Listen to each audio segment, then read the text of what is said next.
Mis hermanos, reflexionamos la lectura del Santo Evangelio según San Mateo, capítulo 5, versículos del 17 al 19. En aquel tiempo dijo Jesús a sus discípulos: no creáis que he venido a abolir la ley y los profetas. No he venido a abolir, sino a dar plenitud.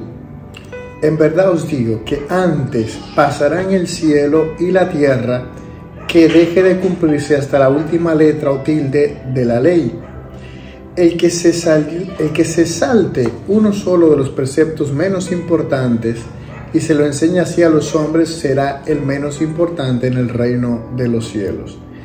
Pero quien los cumpla y enseñe será grande en el reino de los cielos.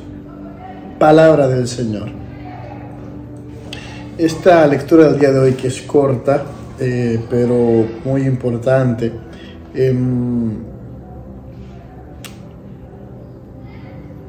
muchos predicadores, teólogos, sociólogos, gente a veces que ni tienen nada que ver con la Sagrada Escritura, siempre han tildado a Jesús de revolucionario.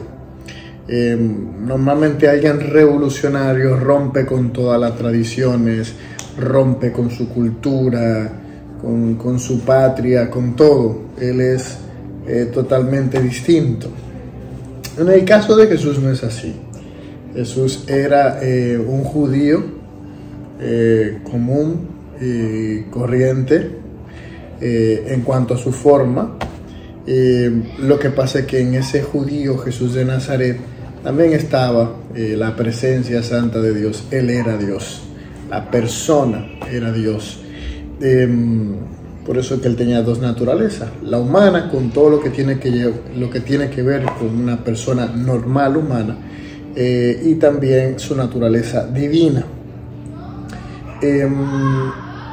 Y esto le hacía a veces dar una interpretación superior a la que estaban llevando. ¿Por qué? Porque muchas de las leyes humanas que habían prescrito los fariseos, sobre todo, muchas leyes de impureza, 1000 y pico de leyes, a esa ley no es a que se refiere Jesús. Cuando él está hablando de la ley y los profetas, él se está refiriendo a esa división de los libros del Antiguo Testamento que tenía la Sagrada Escritura, en la cual estaba el Pentateuco, estaban los Ketubín, los Neviín, o sea, los profetas, otros escritos. A eso que se refería cuando habla de la ley. La ley refiriéndose a esos libros de la Sagrada Escritura. Por eso él dice que no pasará el cielo y la tierra hasta que deje de cumplirse hasta la última letra o tilde de la ley. O sea, diciendo la Sagrada Escritura. Hay Sagrada Escritura que tiene connotación a futuro, tiene connotación a promesas de Dios que se tienen que dar. Entonces, cuando Jesús habla de eso, en su forma de ser, hay veces que Él modifica la ley. Lo puede hacer porque Él es Dios, puede modificar la ley. Por eso Él a veces decía: se ha dicho, pero yo os digo. Él puede modificar la ley, pero cuando Él la modifica, eleva más el listón. O sea, no es que Él la quita del medio o la rebaja, no, Él la pone más alta. Por ejemplo, el quitar el ojo por ojo, cuando ustedes escuchan eso, bueno, no, Él puso el listón más alto, porque Él dice: a quien te hace daño, dale la otra mejilla. A quien te pide, dale. O sea, es más difícil lo que te está pidiendo. Te está pidiendo un perdón total a quien te hace daño. Perdonar, que es difícil. O sea, Él te pone algo más difícil. Ahora bien, lo que Él te pide, lo que Él te pone, no es algo que no podamos alcanzar. No es algo que no podamos conseguir. Ahora, también cuando Él habla de la ley, que son esas normas que están en el Antiguo Testamento, hay normas que son de la época, normas que no pasan, no pasan. Por ejemplo, si eso hubiera pasado, por poner un solo ejemplo, la ley de la circuncisión. cual todo varón primogénito debía ser circuncidado. Fue algo que se cortó con eso, porque ya lo que vendría a ser la circuncisión es el bautismo. El bautismo es esa superación de eso que en un principio utilizaban el pueblo de Israel como alianza. Ya la nueva alianza es en Cristo Jesús, y esa gracia y esa alianza la recibimos a través del bautismo. En fin, hay algunas cosas así que van siendo cambiadas por Cristo, cosas que dejan de ser, como el tema de los alimentos. Ya todo es puro, todo se puede comer, todo alimento es bueno, es salvo sus excepciones. En otro momento de reflexión les había dicho, o sea, hay algunos organismos para los cuales no está bien todo tipo de alimento, no le hace bien a su organismo, presentan rechazo, presentan alergia, o sea, sentido común. Pero en el sentido general significa que no hay una comida que tú puedas comer que te sea pecado, es lo que quiere decir. Bueno, no es pecado. Lo que sí es el pecado es el abuso. Cuando tú comes de más, cuando te exageras comiendo, que es lo que se llama la gula, uno de los pecados capitales, entonces ya sí. Pero si tienes la mesura y la templanza con los alimentos, no hay ningún problema. Por eso hay otro tema, no es porque los alimentos en sí tengan problemas, es el abuso que hago de los alimentos, al igual que de las bebidas. El tema es el uso que yo le doy a eso. Cuando yo me dejo dominar por eso, cuando yo le doy una preponderancia en mi vida por encima de mi familia, de mis deberes de Estado, todo ese tipo de cosas que yo puedo hacer con la comida, con la bebida, con las cosas, con el dinero. Cuando yo le doy más a ello que al ser humano, que a Dios, entonces ya hay problema, porque no está en el recto orden.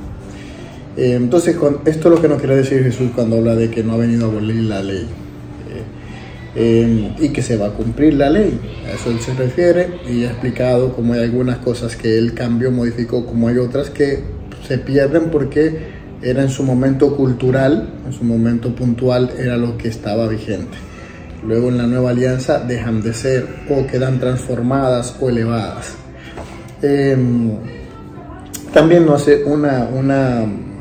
hace un llamamiento a tener cuidado y no saltarnos los mandamientos, los preceptos menos importantes, y eso así mismo enseñárselo a los demás.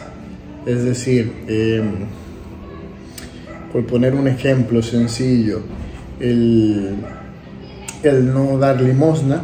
Por ejemplo, yo agarrar y decir, no voy a dar limosna a nadie, yo nada más, el que necesita limosna soy yo, nada más necesito dinero yo, los demás yo no tengo por qué darle de lo mío, y yo se lo enseño a los demás de esa manera. Le digo, miren, no den limosna a nadie, lo demás, que todo el mundo trabaje, que todo el mundo se consiga su dinero. Entonces, él te dice en la Sagrada Escritura que quien lo enseña así a los hombres será el menos importante en el reino de los cielos.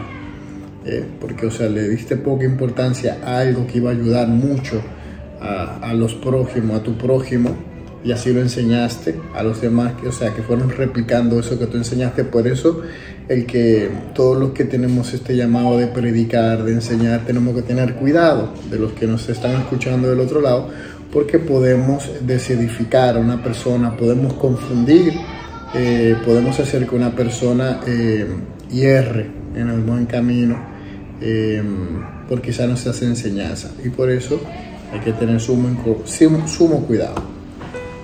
Y entonces él nos llama, nos invita que quien cumpla estos preceptos y los enseñe, quien cumpla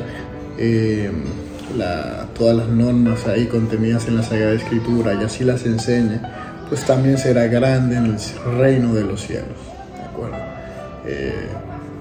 Eso que hace la iglesia de nombrar doctores dentro de la iglesia, estas personas que han enseñado, que han interpretado, los padres de la iglesia que han interpretado la Sagrada Escritura de manera tan fiel, y han ayudado a tantas generaciones, los santos, con su vida, con su ejemplo, con las interpretaciones que han hecho del Evangelio y que han edificado a futuras generaciones, pues por eso ellos serán grandes en el reino de los cielos. Así que tú y yo también estamos llamados a vivir esa vida, a interpretarla, a enseñarla a los demás de una manera recta, siempre bajo el magisterio de la iglesia, que para eso está, y de esa manera pues también seremos grandes en el reino de los cielos, no por buscar la grandeza, eso no hay que buscar eso, hay que buscar simplemente que nuestros nombres estén escritos en el libro de la vida, es lo que importa. Somos siervos inútiles, que hicimos lo que teníamos que hacer. El que tenga oídos para oír, que oiga. Padre.